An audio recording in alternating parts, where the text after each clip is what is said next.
Frères et sœurs, assalamu alaikum wa rahmatullahi wa barakatuh. A'udhu billahi minash shaitanir rajim. Bismillahir rahmanir rahim. Wa salatu wa salam ala sayyidina Muhammadin wa ala alihi wa ashabihi ajma'in. Assalamu alaikum wa rahmatullahi wa barakatuh. Heureux de vous retrouver afin de partager avec vous cette présente et nouvelle vidéo. Avant toute chose, je vous souhaite un excellent mois du Ramadan. J'espère que ce Ramadan n'est pas trop difficile compte tenu de la chaleur. Alors, dans cette présente vidéo, je vais aborder la question d'un frère qui poste assez régulièrement des vidéos sur YouTube ainsi que sur Dailymotion. Je connaissais ce frère, j'avais déjà vu des vidéos, j'avais jamais écouté ses vidéos. Il n'y a pas très longtemps sur Facebook, si je vous explique comment j'en suis venu à lui. Donc il n'y a pas très longtemps sur Facebook, il y a eu une conversation entre moi et un frère, et soudainement il y a un frère qui vient, et il tenait pour le moins des propos relativement agaçants, en tout cas en ce qui me concerne. En tout cas je les ai estimés ainsi, je les ai ressentis ainsi concernant un sujet qu'on avait abordé, et il me disait entre autres que le frère Mohamed Bacharafel, donc le frère qui est l'auteur des vidéos que je vais aborder, était quelqu'un d'extrêmement érudit, qu'on ne lui arrivait pas à la cheville, tout ce temps qu'on était, on ne lui arrivait pas à la cheville, etc., etc. Moi, ça ne me dérange absolument pas. J'ai absolument aucune prétention, on est tous à la recherche, enfin, on est tous censés être à la recherche de la vérité. On étudie pour l'amour de Dieu, on étudie pour l'amour de la vérité, afin d'essayer de retrouver un petit peu les pas du prophète Mohammed sallallahu alayhi wa sallam. On n'étudie pas pour avoir des titres, des couronnes, etc. Donc en tout cas, c'est pas du tout ma position, Dieu m'en est témoin. Sinon, bien évidemment, j'aurais choisi d'adopter une autre position beaucoup plus consensuelle, entre guillemets consensuelle, comme celle de Tariq Ramadan et de bien d'autres. Donc voilà. Donc moi, ça m'avait quelque peu agacé, alors j'ai décidé de visionner des vidéos de ce frère. Et la première vidéo que j'ai visionnée et celle que je vais aborder à présent, j'ai entendu quelques erreurs tout à fait factuelles, tout à fait évidentes, et pour le moins relativement grossières. Je dis grossières dans la mesure où il n'y a pas besoin de faire d'ijtihad, il n'y a pas besoin de faire de longs efforts de recherche, de connexion entre les textes, et d'élargir ses investigations pour en découvrir la vérité. C'est des choses qui sont établies, qui sont relativement faciles à trouver quand on a un minimum de lecture et un minimum de bagage théologique. Donc voilà, donc j'étais assez étonné, et pour rien vous cacher, frères et sœurs, je suis très très agacé d'entendre des gens répéter bêtement des stupidités. Des gens qui prétendent avoir des bagages théologiques, qui prétendent être étudiants, qui prétendent être des gens qui cherchent, des gens qui étudient, qui fouillent, qui essaient de comprendre leur religion. Venir répéter des choses complètement bêtes, ça m'agace réellement. C'est-à-dire que non seulement on était dans une espèce, sur un certain nombre de sujets, dans l'erreur, on y était depuis un certain nombre de siècles. Dès qu'on découvre, à travers le travail acharné, on découvre des vérités, on exhume des vérités, et on a la confirmation après par des textes tout à fait clairs. Non, ils continuent à répéter bêtement ce que d'autres ont dit, et ça, à l'évidence, sans absolument aucun contrôle. On répète. En fait, j'en suis arrivé à la conclusion très, très, très simple, et pour moi tout à fait certaine, que la plupart d'entre eux n'étudient pas.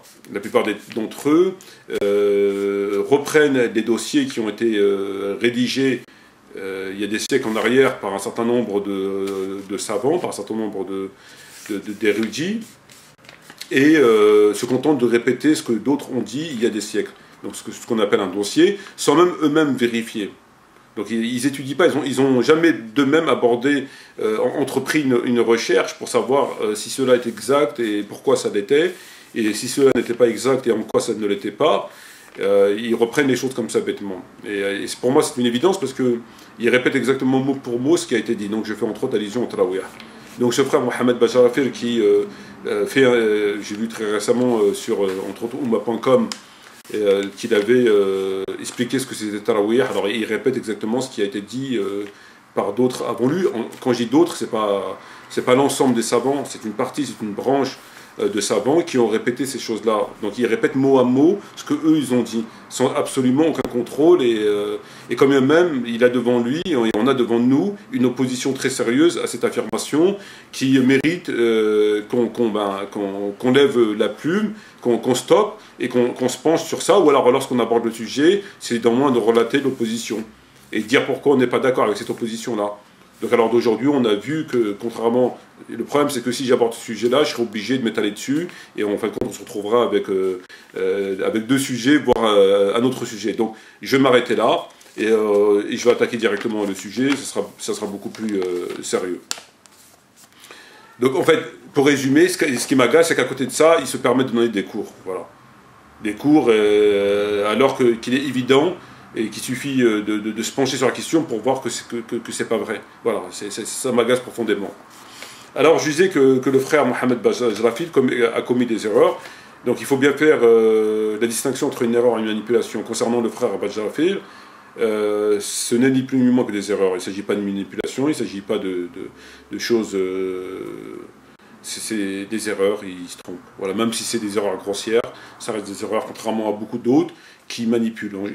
Comment on peut faire la distinction entre une manipulation et une erreur? C'est que la manipulation, on dit des choses de cette façon-là, on affirme des choses en ce sens, puisqu'on a un intérêt à le dire, comme l'intégration, comme la polygamie, comme le djihad, comme beaucoup de choses. Voilà. Donc c'est le cas le champion en la matière, Tariq Ramadan.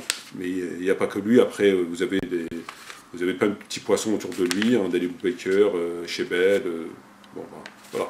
Donc là, on est dans la manipulation claire et simple. On connaît la vérité, mais on décide de la dénaturer, à défaut de pouvoir la cacher, de la dénaturer et de dire autre chose, voilà. Tout simplement pour avoir une place, pour être reconnu, pour être accepté, pour gagner des sous, et pour gagner un fauteuil, etc. Et l'erreur, c'est qu'on n'a pas d'intérêt. Voilà, c'est une erreur.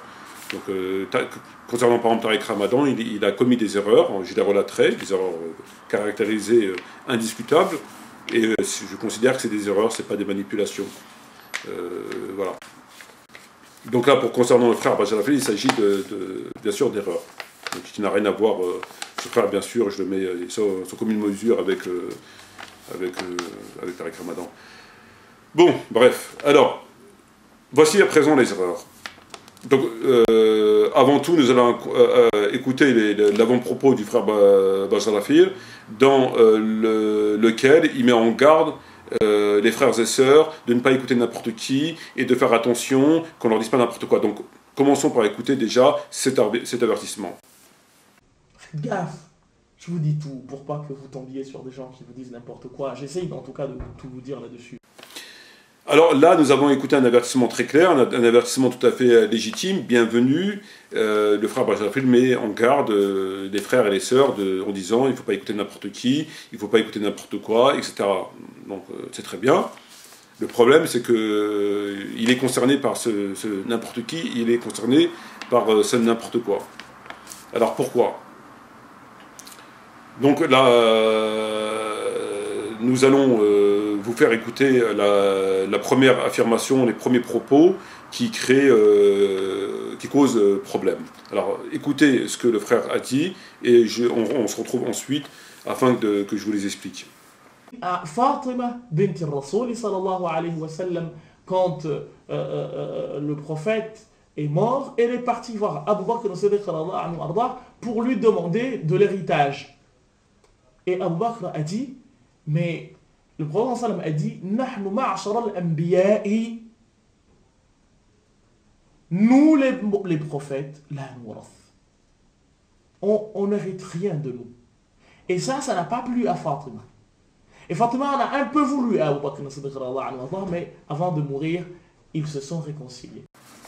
Alors, dans les propos que vous avez entendus, nous avons très clairement et très nettement entendu que le frère Bajrafil nous dit, Mohamed Bajrafil nous dit, concernant Fatima alayhi salam, qu'on a un peu voulu, donc ce sont ses propres termes, qu'on en a un peu voulu Abu Bakr, anhu, et qu'avant de mourir, Fatima alayhi salam s'est réconciliée avec Abu Bakr. Donc c'est très clair, elle en a un peu voulu et elle s'est réconciliée avec Abu Bakr avant de mourir. Or, c'est une affirmation qui est complètement fausse, et c'est une affirmation qui est d'autant plus grave, d'autant plus grossière, puisqu'il n'y a pas de divergence sur ce point. Tous les textes, jusqu'à preuve du contraire, affirment la même chose, à savoir que Fatima alayhi salam ne s'est jamais réconciliée avec Abu Bakr, et lorsque le frère dit qu'elle en a un peu voulu, il minimise quelque peu, et c'est le moins que je puisse dire, la position, enfin en tout cas les faits historiques. Puisque maintenant je vais vous relater ce qui est mentionné dans Bukhari. Alors, je vous ai extrait 3 textes dans le Sahih de l'imam al-Bukhari concernant Fatima alayhi salam et le fait historique que je suis en train d'évoquer. Donc on apprend ceci, donc je vous lis le texte tel qu'il est mentionné dans le Sahih de Bukhari. Hurwa rapporte d'après Aïcha que Fatima et Ibn Abbas vinrent trouver Abu Bakr pour obtenir leur part dans la succession de l'envoyé de Dieu. Ils demandèrent les terres de Fadak et une part de Khaybar. Abu Bakr leur dit: j'ai entendu l'envoyé de Dieu dire: on n'héritera pas de nous, notre succession servira d'aumône. La famille de Mohammed ne mange que le produit des aumônes. Par Dieu, ajoute Abu Bakr, je ne laisserai pas une seule des choses que j'ai vues pratiquer par l'envoyé de Dieu, sans la pratiquer moi-même. Fatima s'éloigna d'Abu Bakr, et tant qu'elle vécut, elle ne lui adressera plus la parole. Donc je répète, Fatima s'éloigna d'Abu Bakr, et tant qu'elle vécut, elle ne lui adressera plus la parole. Référence du texte, Sahih de l'imam al-Bukhari, tome 4, page 361, tome 4, page 361, premier texte. Donc à travers ce texte, on constate, donc je répète, que Fatima s'éloignait d'Abu Bakr, et tant qu'elle a vécu, elle ne lui adressa plus la parole. Donc, elle ne s'est pas réconciliée avec lui. Deuxième texte, Aïcha, la mère des croyants, a raconté ce qui suit. Après la mort de l'envoyé de Dieu, sa fille Fatima va réclamer à Abu Bakr, à titre d'héritage, la part des biens laissés par son père et dont Dieu lui avait accordé la conquête. Abu Bakr lui répondit que l'envoyé de Dieu avait dit: on n'hérite pas de nous, ce que nous laissons est une aumône. Fatima, fille du prophète, Korosei, évita depuis cette époque Abu Bakr et ne cessa de l'éviter jusqu'à sa propre mort, survenue 6 mois après celle de l'envoyé de Dieu. Bukhari, tome 2, page 381. Donc je répète le texte, je vise le texte en question qui nous intéresse. Fatima, fille du prophète, Korosei, évita depuis cette époque Abu Bakr et ne cessa de l'éviter jusqu'à sa propre mort, survenue 6 mois après celle de l'envoyé de Dieu. Bukhari, tome 2, page 381. À travers ce deuxième texte, il est très clair que Fatima a évité Abu Bakr, et ce jusqu'à sa mort, laquelle est survenue 3 mois après celle de l'envoyé de Dieu. C'est clair, ça ne fait l'objet d'absolument aucune polémique et aucune contestation. Et enfin, troisième et dernier texte, frères et sœurs, Aïcha rapporte que Fatima, la fille du prophète, envoya demander à Abu Bakr ce qui lui revenait de la succession de l'envoyé de Dieu, dans sa part du butin de Médine à Médine et à Fadak, ainsi que ce qui restait du butin de Khaybar. Abu Bakr répondit que l'envoyé de Dieu avait fait la déclaration suivante: on n'hérite pas de nous, ce que nous laissons est une aumône sur laquelle la famille du Mohammed prélèvera seulement de quoi pouvoir se nourrir. Or, par Dieu, moi je ne changerai rien à l'aumône de l'envoyé de Dieu. Elle resta dans les mêmes conditions que du vivant du prophète, et je l'emploierai exactement comme le faisait l'envoyé de Dieu. Abu Bakr ayant refusé de rien remettre à Fatima, celle-ci conçut une violente colère contre Abu Bakr. Elle évita de le revoir et ne lui adressera plus la parole tant qu'elle vécut. Fatima mourra 6 mois après le prophète. Ali, son mari, l'ensevelit durant la nuit sans avoir informé Abu Bakr de l'événement et fit lui-même la prière funéraire. Donc, je relis le texte visé concernant dans le sujet concerné. Celle-ci conçut une violente colère contre Abu Bakr. Donc, celle-ci conçut une violente colère contre Abu Bakr. Elle évita de le revoir et ne lui adressa plus la parole tant qu'elle vécut. Fatima mourut 6 mois après le prophète. Ali, son mari, l'ensevelit durant la nuit sans avoir informé Abu Bakr de l'événement. Il fit lui-même la prière funéraire. Référence du texte, Bukhari, tome 3, pages 168 et 170. Donc, frères et sœurs, la conclusion de ce contre-argument est très claire. Nous avons d'un côté le frère Mohamed Bajrafil qui nous a dit de façon tout à fait claire que Fatima alayhi salam, elle en a un petit peu voulu Abu Bakr, donc un petit peu voulu, pas beaucoup, un tout petit peu, donc c'est une petite querelle de voisinage en quelque sorte, et qu'elle s'est réconciliée après, ensuite, avant sa mort, avec Abu Bakr. Or, il s'avère que c'est complètement faux, puisque les 3 textes que nous avons, qui ont été extraits du Sahih de l'imam al-Bukhari, lesquels font, jusqu'à preuve du contraire, parce que je n'ai pas la prétention d'avoir lu tous les livres qui existent sur la planète, tous les livres de hadith qui existent sur la planète, jusqu'à preuve du contraire, c'était pas une petite colère, mais une très grosse colère, puisque Bukhari nous dit qu'elle a conçu une très forte colère vis-à-vis de lui, donc je recite ses propos. Celle-ci conçut une violente colère contre Abu Bakr, et les 3 textes sont très clairs sur ce point. Elle est morte fâchée contre Abu Bakr. Donc lorsque Mohammed Bajrafil, qui donne des cours à des musulmans et des musulmanes, vient mettre en garde les musulmans et les musulmanes présents dans sa classe en leur disant faites attention de ne pas écouter n'importe qui, n'importe quoi, et qui dans le même temps donne des cours, des explications sur Tarawih, qui a un niveau beaucoup plus important en termes théologiques, puisque les Tarawih nécessitent des investigations poussées, alors que là il suffit d'avoir une lecture, de lire Bukhari, parce qu'il n'y a pas de contradiction, il n'y a pas d'opposition, il n'y a pas de divergence. Donc on lit Bukhari, dans le Bukhari on ne trouvera pas de divergence, donc on est tranquille. En Muslim, Tirmizi, Nisaï, Abu Daoud, etc., on tombe sur le même sujet, l'affaire elle est classée. Donc l'affaire elle est classée en tout cas provisoirement, sans d'autres éléments divergents ou contradictoires. Donc c'est très simple. Donc moi j'ai du mal à concevoir que quelqu'un qui vraisemblablement n'a pas ouvert Bukhari, parce que s'il avait ouvert Bukhari, il n'aurait pas dit ça. Donc à mon avis, il n'a pas ouvert Bukhari, donc comment on peut ne pas d'un côté ouvrir Bukhari, et d'un côté mettre en garde contre l'ignorance, et d'un côté donner des cours, et d'un côté expliquer les tarawih, et d'un côté expliquer le chiisme. Qu'est-ce que le chiisme? Est-ce que les revendications du chiisme sont légitimes ou est-ce qu'elles ne sont pas? Si elles sont légitimes, en quoi elles le sont et en quoi elles ne le sont pas? Et pourquoi elles le sont et pourquoi elles ne le sont pas? Et quelles conclusions pouvons-nous tirer de telle position des chiites ou telle autre position des chiites? C'est un niveau vraiment beaucoup plus supérieur. Donc, il y a un énorme point d'interrogation qui ressort de ce constat, et il est assez alarmant, mais c'est le lot de la plupart des gens voilà, quoi, qui n'étudient pas, qui prennent des cours dans tel endroit, dans tel pays du monde, on leur enseigne des choses, on leur dit que c'est comme ça, et ils apprennent pendant quelques années, et puis ils viennent et puis ils donnent des cours, voilà, alors qu'ils n'ont jamais ouvert Bukhari. Donc on leur dit ce qu'on veut, on leur dit ce qu'on veut. Et le plus grave, c'est lorsqu'on leur apporte la preuve du contraire, lorsqu'ils peuvent contester, ou alors carrément, et là ça dénote d'un orgueil et d'un état d'esprit qui n'a rien à voir avec celui de l'islam et du prophète Mohammed, ils méprisent, ils font exprès qu'ils n'ont pas entendu. Ils font les sourds, comme fait le Tariq Ramadan. Donc lui, voilà, il fait comme s'il n'avait rien entendu. Et donc voilà, donc c'est vraiment... c'est pas bien. Voilà, pour être poli, c'est pas bien. Bon. À présent, nous allons aborder la deuxième erreur du professeur Mohammed Bajrafil.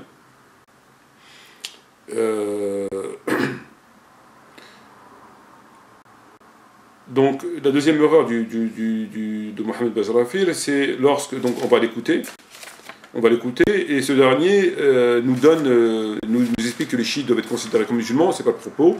C'est pas, je ne parle pas si on doit considérer les chiites comme musulmans ou pas, mais dans la raison pourquoi on devrait considérer les chiites comme musulmans, et en même temps pourquoi, à partir de quand on considère quelqu'un comme un musulman, et il nous explique à partir de quel texte il se réfère. Voilà, donc ça ne concerne pas que les chiites, ça concerne l'ensemble de musulmans. Donc on écoute le frère, et on se retrouvera après pour l'explication. Les chiites, c'est des musulmans. Je sais qu'il y a certains de mes chouyours pour qui ce n'est pas des musulmans. Mais... je vous dis sincèrement, c'est des musulmans parce que le prophète sallam a dit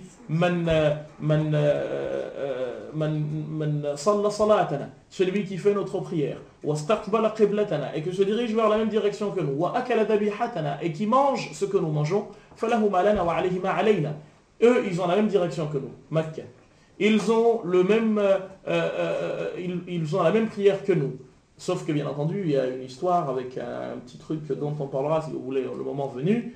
Il faut qu'ils aient un peu de la terre de Karbala, là où a été sacrifié un des petits-enfants du prophète sallallahu alayhi wa sallam, parce que pour eux c'est la terre pure. Et puis, ils mangent le halal comme nous mangeons le halal. Après, il y a des divergences. Donc, à travers l'explication que vous avez entendue, frères et sœurs, qu'est-ce que nous dit le frère Abbas Raphaël?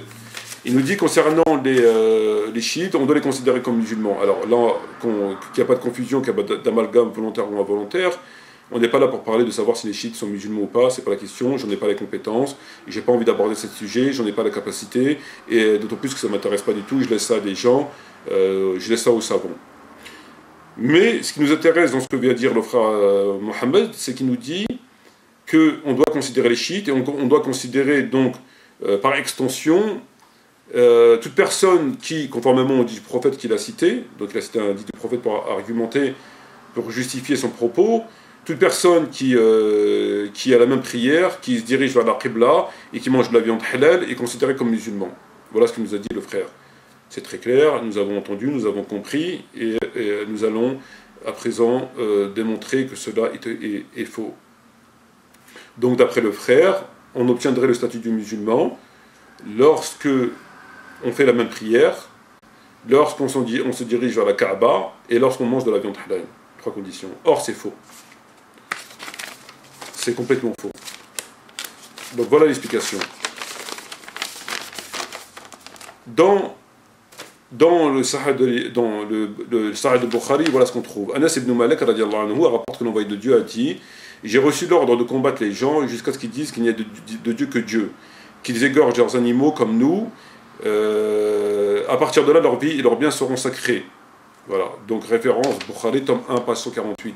Donc Anas ibn Malik radiallahu anhu, il a dit qu'il a entendu l'envoyé de Dieu dire que l'envoyé de Dieu avait reçu l'ordre de combattre les gens jusqu'à qu'ils disent Ashhadu la ilaha illallah, Ashhadu la ilaha illallah, wa ashhadu anna Muhammad Rasulullah, qu'ils prient comme nous, donc qu'ils fassent notre salat, pas une salat qu'ils vont inventer, et qu'ils se tournent du côté de la Qibla et qu'ils égorgent des animaux comme nous. Donc ce hadith confirme le texte, le propos de Mohammed, dans lequel nous avons entendu qu'il avait dit que à partir du moment où ils font la même prière que nous, qu'ils se dirigent vers la Kaaba et qu'ils mangent de la viande halal, ils sont musulmans.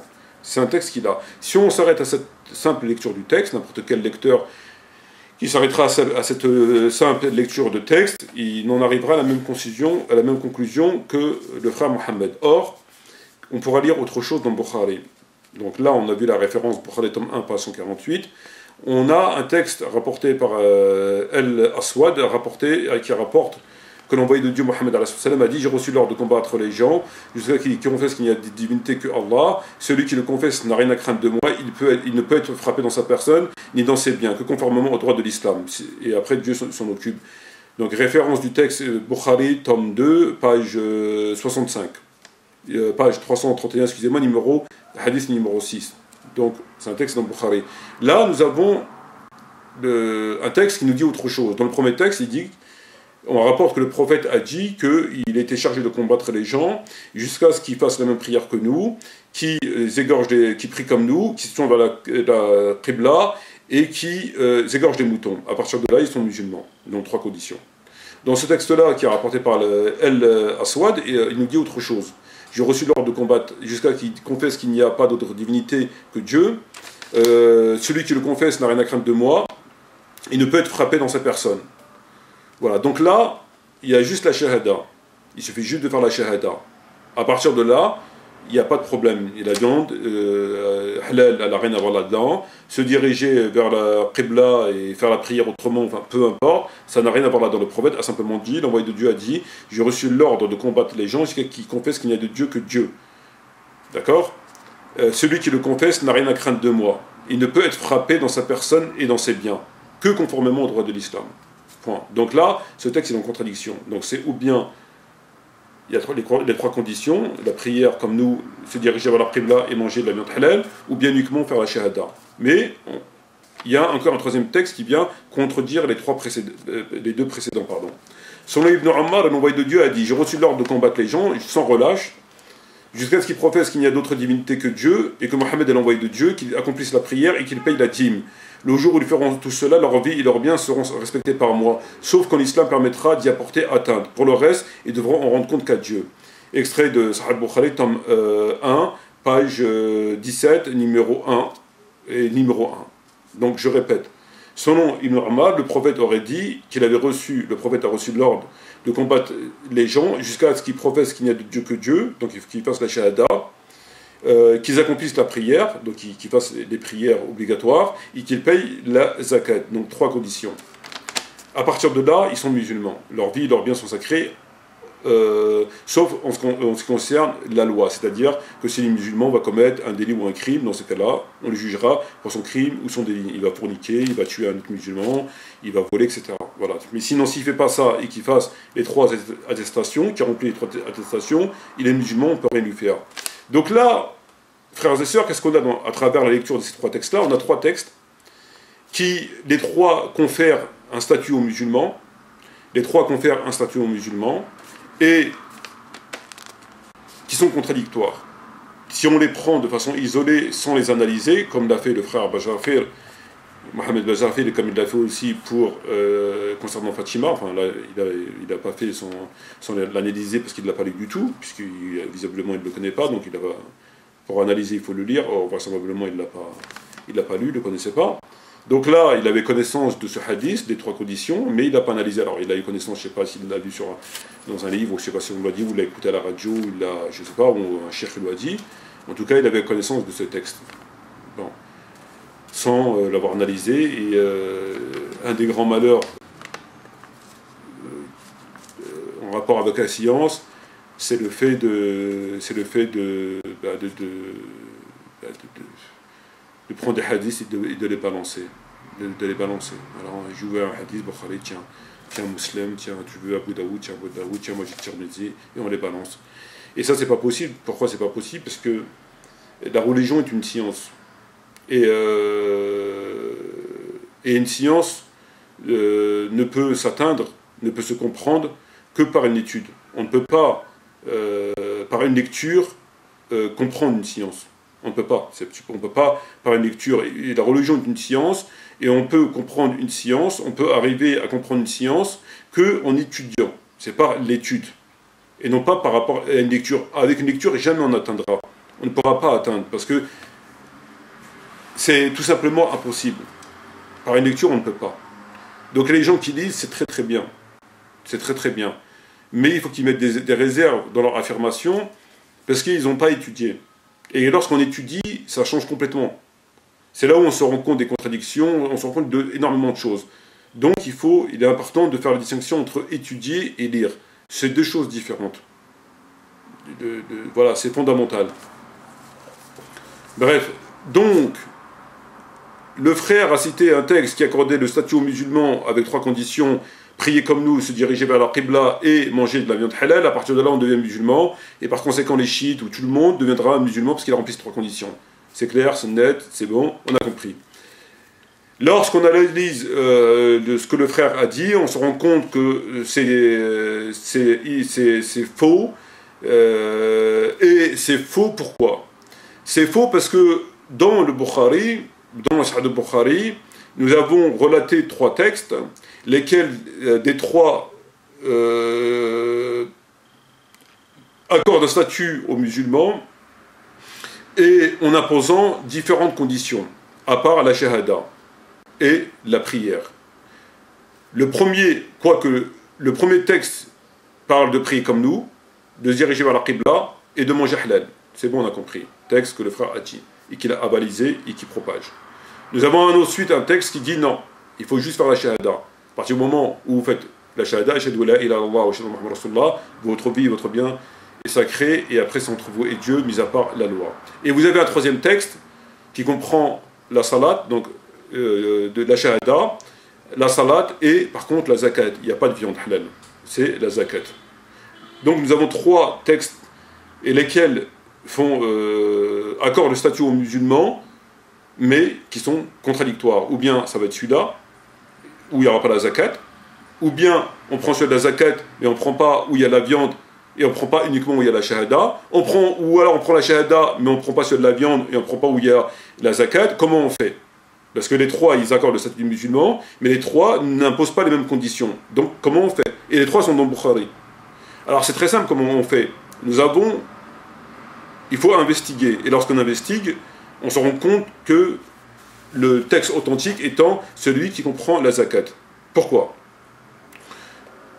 Je vais vous relater 2 preuves, 2 éléments qui, à eux seuls, démontreront très clairement que ce texte est authentique et que les autres, je ne vais pas dire qu'ils ne sont pas authentiques, mais peut-être qu'ils ont été dits à un certain moment de l'histoire. Donc peut-être qu'ils ont été dits à une période, etc. Peut-être qu'ils ont été abrogés, peut-être qu'ils ont été mal compris par la personne qui les a entendus. Peu importe, ce n'est pas le débat de la question. En tout cas, ils sont à mettre de côté. Ils sont caducs dans leur application. Je dis bien dans leur application.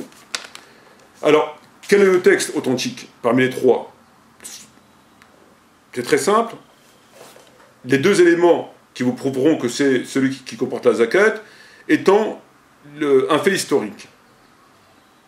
Le fait historique étant que lorsque le prophète Mohammed est décédé, nous savons que la plupart, enfin une grande partie des Arabes de la péninsule arabique avaient apostasié.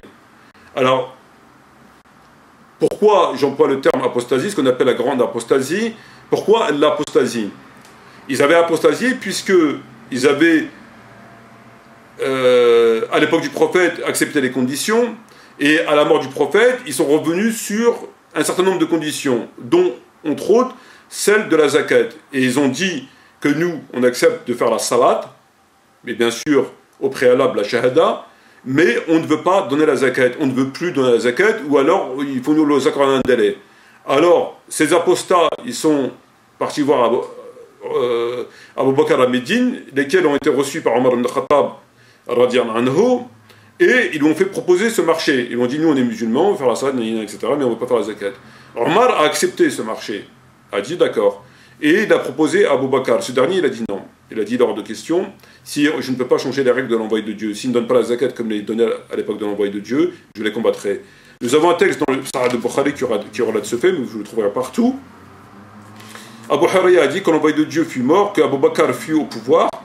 Un certain nombre d'Arabes eurent renié leur foi. Omar dit à Abu Bakr, comment vas-tu combattre des gens alors que l'envoyé de Dieu a dit, j'ai reçu l'ordre de combattre les gens jusqu'à ce qu'ils disent qu'il n'y a de Dieu que Dieu, et quiconque aurait prononcé cette formule a rendu pour moi sa vie et sa fortune inviolables, sauf le cas où il est responsable d'après la loi. En dehors de cela, il n'a de compte à régler qu'avec Dieu.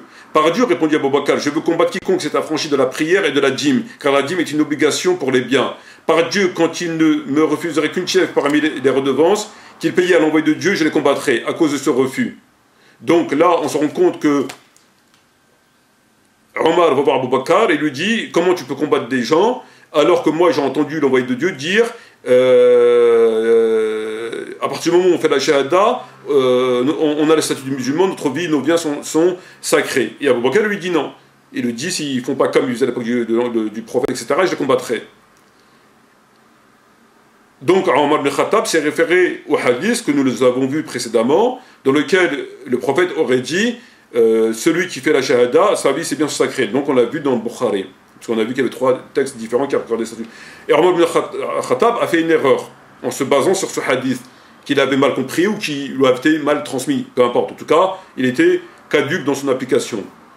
Et Omar lui-même, dans le Bukhari, reconnaît son erreur, puisque Omar dit, par Dieu, s'écrit Omar, il faut que Dieu ait inspiré Abu Bakr, car je reconnais qu'il a raison. Bukhari, tome 1, page 454 et 455. Donc Omar ibn Khattab finit par lui-même reconnaître son erreur. Il dit, effectivement, je me suis rendu compte que je me suis trompé, lorsqu'il s'est appuyé sur le hadith qui était caduc. Donc il reconnaît son erreur. Donc Omar aussi se trompe. Il a le droit de se tromper, c'est un homme. C'est pas Dieu, c'est pas un infaillible, c'est un homme parmi les hommes, avec ses qualités et avec ses défauts. Donc, il s'est trompé. Alors, vraisemblablement, il est né une polémique que j'avais entendue, entre autres, par des frères chiites, qui disaient que les gens qui ne voulaient pas verser la dîme au prophète, enfin, au Abu Bakr, c'est des gens qui n'ont pas reconnu son pouvoir califal. Et par conséquent, le fait qu'ils n'ont pas reconnu au pouvoir, ils ont refusé de payer la dîme. C'est ce que des frères dans les vidéos affirmaient. Et Abu Bakr les a combattus. Il n'a pas combattu par rapport à la dîme, il les a combattus parce qu'en fait, ils se sont rebellés et ils n'ont pas reconnu son califat. Donc c'était un prétexte. Or, c'est une accusation que je qualifie de complètement ridicule, puisqu'elle est déconnectée avec les éléments scientifiques existants, mais elle est déconnectée de tout bon sens. Mais pourquoi elle est déconnectée de tout bon sens? Puisque nous savons qu'une des affirmations chiites étant que Abu Bakr et Omar auraient usurpé la succession, et que Omar aurait été même à la limite plus virulent qu'Abu Bakr, puisqu'il l'aurait manipulé, etc. Et que tous deux ont fait du ménage, ont volé, ont usurpé, ont tué, enfin voilà, ce que vous voulez. C'est une affirmation classique, chiite. Là-dessus, il n'y a pas de problème. Mais de l'autre côté, on nous dit que, par rapport à la zakat, Abu Bakr les a combattus parce qu'ils n'ont pas reconnu autant que calife. Et donc, il s'est servi de la prétexte de la zakat pour tuer, je cite, des musulmans. Donc, il a combattu des musulmans. Alors, là où je dis c'est déconnecté de tout raisonnement, de tout bon sens et de tout savoir scientifique, c'est pour deux raisons. Première des raisons, que ça contredit le Coran, et deuxième des raisons, c'est que comment on peut affirmer d'un côté que Omar ibn Khattab était l'ennemi de Ahl al-Bayt et qu'il était le principal instigateur de l'usurpation de la califat, mais qui, en même temps, va essayer d'encourager Abu Bakr d'accepter les conditions des rebelles. Puisque si on nous dit d'un côté que ces gens-là étaient des rebelles, et qu'ils sont rebellés non pas pour la dîme, mais pour l'autorité califale, Omar, qui, soi-disant, l'aurait usurpé, aurait eu, à mon avis, les aurait plutôt combattus, puisqu'ils n'ont pas reconnu. Il n'aurait pas intercédé en leur faveur. Or, il a intercédé en leur faveur, en disant Abu Bakr, il ne faut pas les combattre, parce que j'ai entendu le prophète dire ça. Donc il y a quelque chose, il y a une version qui ne colle pas, où on accepte cette version-là, ou on accepte l'autre, mais on ne peut pas harmoniser les deux versions, c'est pas possible. Donc dire qu'il a usurpé, et parce qu'il était dans le complot, et que les gens c'était des rebelles, et qu'ils ont fait ça parce qu'ils n'ont pas accepté son autorité, et en même temps constater qu'il a intercédé auprès d'eux pour ne pas quitter la zakat, ça ne colle pas. Je suis désolé, ça ne colle pas. C'est en contradiction. Ça c'est un premier point. Mais l'élément définitif qui va mettre un terme à cette pseudo-polémique, qui va mettre un terme aux affirmations du frère Mohammed, lequel a affirmé la condition pour obtenir le statut de musulman, et pour qui va mettre un petit peu entre guillemets, de ménage dans ces textes-là, dans ces affirmations-là, c'est le Coran. Que nous dit le Coran? À travers plusieurs versets coraniques, dans différentes sourates, Dieu dit quoi dans le Coran? Dieu dit, entre autres dans la sourate Tawbah, « Idha tabu wa aqimu salat wa atu az-zakat fa yakhwanakum fi ad-din » Idha tabu wa aqimu salat wa atu az-zakat fa yakhwanakum fi ad-din. S'ils se repentent, donc Idha tabu wa aqimu salat, et accomplissent la prière, wa atu az-zakat, et donnent la zakat, yakhwanakum fi ad-din. Donc Dieu a mis trois conditions: le repentir, donc l'attestation de foi, shahada, etc., le faire la prière, comme on l'a vu, et donner la zakat. Donc le Coran confirme la version que Abu Bakr avait appliquée. Il y a eu une bonne application de la loi. Le Coran confirme la version que pour être musulman, il faut remplir trois conditions: la shahada, la zakat et la prière. La prière et la zakat. Conformément au Coran, conformément au hadith, donc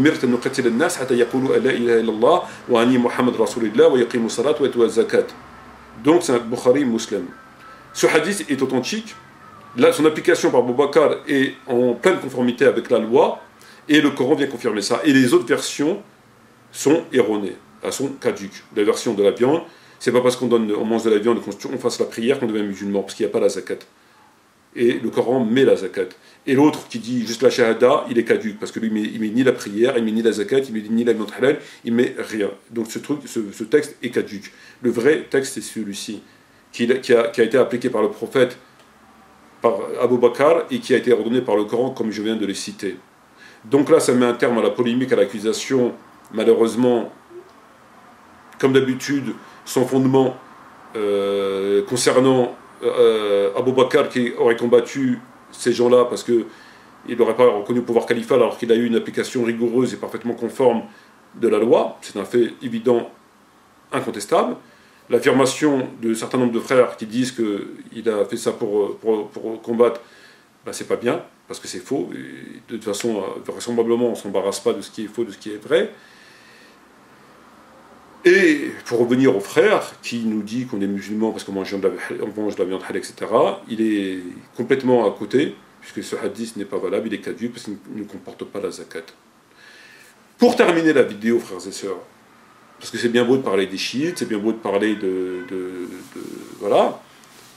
Est-ce que nous-mêmes nous sommes musulmans? Est-ce que nous-mêmes nous sommes musulmans? Le prophète, le Coran impose 3 conditions. Le tawba, la salat et la zakat. Tawba, alhamdoulilah, on l'a fait. La salat, on fait la salat. Est-ce qu'on donne la zakat? Aucun musulman ne donne la zakat. Aucun. C'est pas parce que tous les musulmans ne sont pas imposables, c'est tout simplement par le fait que la zakat doit obligatoirement être remise au trésor public. C'est-à-dire qu'à l'époque du prophète, à l'époque, comme on vient de le voir, d'Abou Bakr après lui, ils envoyaient des percepteurs à travers la péninsule arabique. Ces percepteurs ont été chargés de récolter la zakat, laquelle était versée au trésor public. C'est un impôt d'État. C'est un impôt d'État. Et aujourd'hui, il n'y a pas d'État. Donc aucun musulman ne donne la zakat. Et le fait de la donner à droite à gauche est une innovation, est un égarement. Alors je sais, je connais, on va me dire, il n'y a pas d'État, etc. Je sais. Il n'y a pas d'État. Mais est-ce qu'il est raisonnable? Est-ce qu'il est raisonnable de pratiquer son islam sur les ruines de l'islam? Je m'explique. Effectivement, aujourd'hui, il y a plein de choses qu'on devrait faire qu'on ne fait pas parce qu'on ne peut pas les faire. Non pas parce qu'on ne veut pas, mais parce qu'on ne peut pas les faire. On le sait. Mais il y a 2 comportements à avoir, frères et sœurs. Il y a 2 comportements. Un qui est légitime et un qui est illégitime. Un illégitime et l'autre légitime. Le premier qui est illégitime étant que on s'accommode de cela. On nous dit donnez-la à Paul, donnez-la à Jacques, on s'accommode, donnez-la aux mosquées, on s'accommode de cela. Et ça, c'est une innovation et ces gens-là ne donnent pas la zakat. Ils donnent une aumône, mais ils ne donnent pas la zakat. Et le comportement légitime, c'est quoi? C'est les musulmans qui constatent qu'effectivement, la zakat est un impôt d'État, et qu'il n'y a pas d'État, et que le califat s'est écroulé à cause, entre autres, des hypocrites, qui, à l'heure d'aujourd'hui où je vous parle, font en sorte de le maintenir dans l'état où il est aujourd'hui, par l'intégration, par le mensonge, comme il le fait Tariq Ramadan en disant qu'on peut donner la zakat à droite, à gauche, etc. Il vous incite justement à être à l'aise, à vous contenter de cette nouvelle religion. Et ça, c'est très grave. Voilà. Donc maintenant, pour revenir, c'est bien beau de dire manger le halal, on est musulman, moi je parle halal, etc. Mais il n'y a personne qui donne la zakat. Donc avant de parler des autres, pour savoir s'ils sont chiites, pour savoir si les chiites c'est des sunnites, si les chiites c'est des musulmans, si les sunnites sont des musulmans, etc., et que c'est des patatis et des patatas, il faudrait déjà commencer par soi. Or, la question qui se pose s'adresse à nous directement, est-ce que nous-mêmes nous sommes musulmans? À travers les textes qu'on vient de voir. Voilà. Donc, vous avez la réponse de façon très... voilà. Donc, sur ce, frères et sœurs, je vous ai relaté assez longuement les erreurs du frère Mohammed. J'ai analysé 2 vidéos. Il y a une deuxième vidéo où il fait aussi des erreurs caractérisées, mais vraiment caractérisées, alors qu'il suffirait de lire pour ne pas les faire, parce que, encore une fois, sur les sujets qu'ils abordent, il n'y a pas de divergence. Il n'y a pas de divergence. Sur le sujet de la mort de Fatima, qu'elle est morte en colère, personne ne dit qu'elle n'est pas morte en colère. Sur le sujet qu'elle n'avait pas c'était pas juste un petit problème, personne ne dit ça, c'est un gros problème. Puisque Ali, alayhi salam, il l'a enterré à l'insu d'Abou Bakr et de Omar, et qu'elle était très en colère. Donc c'est faux. Il n'y a aucun texte qui dit le contraire. Et par rapport à la zakat, il n'y a pas de texte qui dit le contraire. C'est-à-dire qu'avec un minimum de lecture, on arrive à ce que je viens de vous dire. Quand vous connaissez un petit peu le Coran, vous en arrivez à ça. Lorsque vous lisez un petit peu le Coran, vous lisez le verset donc vous percutez, et voilà, donc il n'y a pas besoin de sortir d'Al-Azhar ou de Com pour savoir ça. Voilà, sur ce, j'espère que j'ai été assez clair. Je vous remercie en tout cas de votre attention. Je remercie les frères et sœurs qui interviennent assez régulièrement sur Facebook. Je les invite vraiment vigoureusement à défendre leur religion, à dénoncer ces imposteurs, ces gens qui n'arrêtent pas de vous dire de vous intégrer. de vous parler de l'homosexualité, de banaliser l'homosexualité, voilà, donc battez-vous pour votre religion, on ne vous demande pas de verser votre salaire à une organisation, à une association, on ne vous demande pas de prendre une arme et d'aller en Palestine, on ne vous demande pas d'aller manifester dans la rue, on vous demande simplement de dénoncer, de faire ce que vous pouvez faire. C'est quand même pas compliqué de faire ce que vous pouvez faire. Ce que vous ne pouvez pas faire, faites-le pas, mais faites ce que vous pouvez faire. Donc eux, ils sont en train de frapper l'islam dans le dos, de raconter tout et n'importe quoi. Ben, je sais pas, réagissez, faites quelque chose vous aussi. C'est pas toujours les mêmes qui fassent des vidéos, des écrits, voilà, il faudrait bien que quelque part d'autres prennent un petit peu la relève et voilà, je veux dire, je sais pas, faites quelque chose aussi. Bon, vous avez appris, vous avez compris, vous savez que lui c'est un menteur, que lui, bon, c'est très bien. Mais c'est aussi de votre devoir de défendre votre religion et de renforcer le front de l'opposition. Voilà. Sur ce, mes frères et sœurs, je vous remercie de votre attention. J'espère à bientôt, et notamment pour évoquer l'autre vidéo du frère. Et je ne vais pas m'étaler sur ce sujet, puisque bon, c'est que des erreurs, contrairement à d'autres qui sont vraiment très dangereux et qui manipulent et qui ont une notoriété, une couverture médiatique digne d'un chef d'État.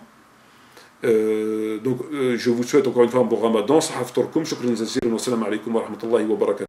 et j'espère à bientôt pour d'autres vidéos, d'autres écrits et d'autres interventions sur Facebook. Merci à vous et à bientôt, Inch'Allah.